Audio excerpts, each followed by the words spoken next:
Un bloc administratif et 2 salles de classe construits par le conseil régional du Kabadougou au collège moderne de Kokoun, localité dans le département de Madinani. Réhabilitation de l'école primaire publique du village par le ministère de l'Éducation nationale. Et un nouveau bâtiment pour le cycle préscolaire, puis un centre culturel pour l'épanouissement de la jeunesse. L'ensemble de ces infrastructures énumérées sont le fruit de l'entente et de la solidarité entre les fils et filles de ce beau village. Le village bénéficie de la rénovation de son centre de santé grâce à l'ONG Mousso, des infrastructures livrées officiellement par les autorités administratives régionales. Celui qui ouvre une salle de classe ferme les prisons de l'ignorance. Et aujourd'hui, Kokoun illustre très bien par la volonté des populations ce désir de soif de savoir. Le partenaire privilégié du Conseil dans le cadre de ces actions de développement, c'est bien sûr les mutuelles. Et lorsqu'on arrive dans un village et qu'on constate des réalisations, on ne peut qu'être fier. Nous sommes donc fiers de vous. Des réalisations à la grande joie des populations de Kokoun. Occasion pour le préfet de Madinani de les inviter à scolariser les enfants en âge d'aller à l'école. Grâce à vous, il y a 2 écoles qui ont été construites, plus une école maternelle. Mais les effectifs sont faibles. Donc j'ai instruit les responsables de l'école, l'IEP, pour qu'ensemble, autour d'une table, nous puissions discuter de ce sujet-là. La cérémonie d'inauguration des infrastructures à Kokoun a été marquée par la remise de présents aux meilleurs élèves du primaire et du secondaire. À Kanangbo, localité située dans la sous-préfecture de Kofi Amankro, région de Lifou. Son centre de santé couvre 5 villages et une bourgade. Dirigé par l'infirmier Jean-Olive Tano depuis 2021, ce centre enregistre en moyenne 12 accouchements par mois, malgré la dégradation des locaux. Le centre de santé a été réalisé depuis 2012. Mais vu aujourd'hui, il n'y a pas de réhabilitation, tous les plafonds, les fenêtres sont gâtés. Vu que je suis le seul infirmier, je n'ai pas d'aide. J'ai fait les CPN, l'accouchement, en même temps les soins curatifs. On a une ambulance aussi qui n'est pas en bon état. Si on a des cas compliqués, on n'a pas un chauffeur. Je suis obligé moi-même d'évacuer les gens. Un cri de cœur qui a trouvé une oreille attentive auprès du conseil régional de Lifou. Il a construit une maternité composée de 3 cabines d'accouchement, d'une salle d'observation, d'un bureau et 3 salles d'hospitalisation avec un lot de matériel d'équipement, y compris un logement de 4 pièces plus une cuisine pour la sage-femme. Un don estimé à plus de 100 millions de francs CFA. La remise des clés a été effectuée par le président du conseil régional de Lifou. Une action longtemps attendue par la population. Au-delà même du village d'Akanangbo, il y a tout un ensemble de villages autour qui viendront accoucher dans de bonnes conditions. La première sage-femme affectée à Kanangbo entend prendre soin des locaux et de ses futurs patients. J'aimerais vraiment commencer le boulot dès que possible pour être à la disposition de la population d'Akanangbo. Cette action du conseil régional s'inscrit dans la politique du gouvernement de rapprocher les centres de santé des populations. Nous avons mis un accent particulier sur le secteur de la santé, permettre à nos parents, surtout aux femmes, de donner naissance dans des conditions bonnes pour que les enfants qui naissent ici assurent l'avenir de Akanangbo d'abord et l'avenir de la région de Lifou.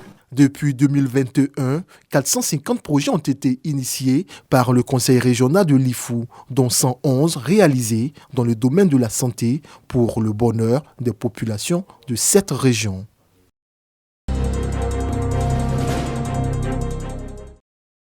Pour l'année scolaire 2022-2023, 5402 cantines scolaires ont été approvisionnées en vivres par l'État de Côte d'Ivoire et ses partenaires. Les défis liés à la pérennisation durable de ces cantines restent une priorité pour la direction des cantines scolaires. Elle entend relever le niveau d'accès et de maintien des élèves à l'école afin de réduire le taux d'échec et d'abandon des écoliers. Pour ce faire, il s'avère nécessaire que tous les responsables puissent être à la hauteur des attentes du ministère de l'Éducation nationale et de l'alphabétisation. Ce présent séminaire vient donc à point nommé car il sera le creuset d'échanges indispensable pour la mise en œuvre du programme gouvernemental en matière d'éducation et des recommandations de Madame le ministre de l'Éducation nationale et de l'alphabétisation. La mobilisation communautaire initiée du 1er au 15 mars 2023 à l'occasion de la Journée africaine de l'alimentation scolaire a permis de mobiliser une importante quantité de vivres et la direction des cantines scolaires devra poursuivre cette stratégie afin de renforcer le programme d'alimentation scolaire en Côte d'Ivoire. Les cantines permettent aux enfants d'avoir le ventre bien plein, de sorte que le cerveau puisse répondre aux préoccupations intellectuelles. Quand il y a un adage qui dit le ventre qui a faim n'a point d'oreille. Donc il faut donner à manger aux enfants pour qu'ils soient assidus, pour qu'ils d'abord ils aiment la chose éducative.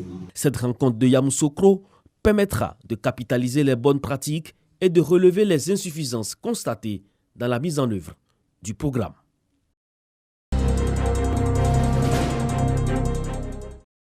Padiegnan, village de la sous-préfecture de Yakassé-Feyasé, dans la région de l'Indénié-Djouablin, érigé en 3 jours en capitale du Sahaja Yoga, une méta-religion importée de l'Inde qui consiste à développer le moi intérieur.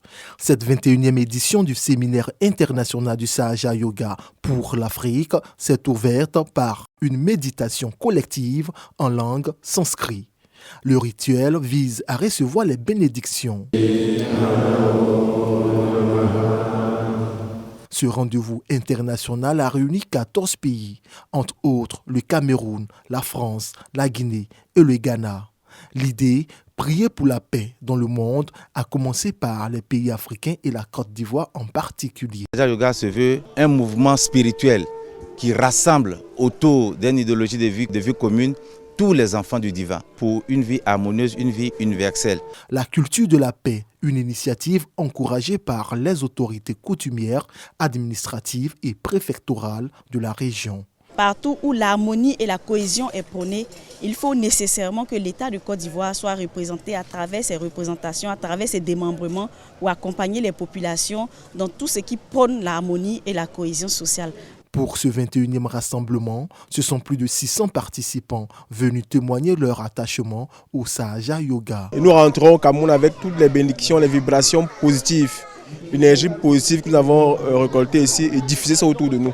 Autre attraction, le Havan ou encore la cérémonie du feu. Il s'agit ici d'extirper les ondes négatives intérieures et extérieures. Il intervient avant le puja, un autre rituel pour bénéficier des grâces du ciel. Un jour nouveau se lève sur Cocody Village. Le peuple Atchan de cette commune résidentielle célèbre le Ndéga aux sorties officielles chez les Atchans. Aujourd'hui, ce sont les catégories Blessoui Agban et Blessoui Asoukrou qui sont à l'honneur. Mais avant, des initiés aspergent d'eau sacrée tout le lieu de la cérémonie pour chasser les esprits mauvais et maléfiques. Bienvenue à Cocody Village. 2 heures plus tard, la catégorie Blessoui Asoukrou fait son apparition sous le regard vigilant des aînés de la génération Doubo, Tchagba, Blessoui et Nyando.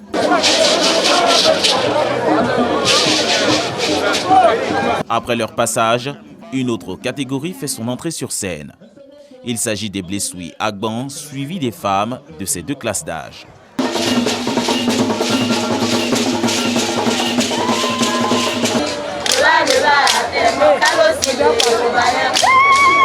Cette cérémonie de danse guerrière consiste à l'initiation à la distinction des hommes et des femmes responsables, capables de prendre part au développement du village. C'est le passage d'une étape à une autre vie de cette génération. Le peuple Atchan a une tradition qui apporte la discipline à l'intérieur des villages. Et cette discipline, je pense que c'est ce qu'il faut encourager. Pour le chef de Cocody Village, le retour aux sources est utile pour les jeunes. C'est d'appuyer la génération au pouvoir, qui est les Tchagba, de faire des propositions pour le devenir, pour la prospérité des administrés, à nous qui jouons le village. Ils viennent en appoint dans l'administration, dans la gestion des propositions pour une restauration parfaite. Cette cérémonie de sortie des catégories Blessoui Agban et Blessoui Asoukrou vient prôner les valeurs chères au peuple Atchan qui sont celles de la paix, la convivialité et la cohésion sociale entre tous les peuples de Côte d'Ivoire.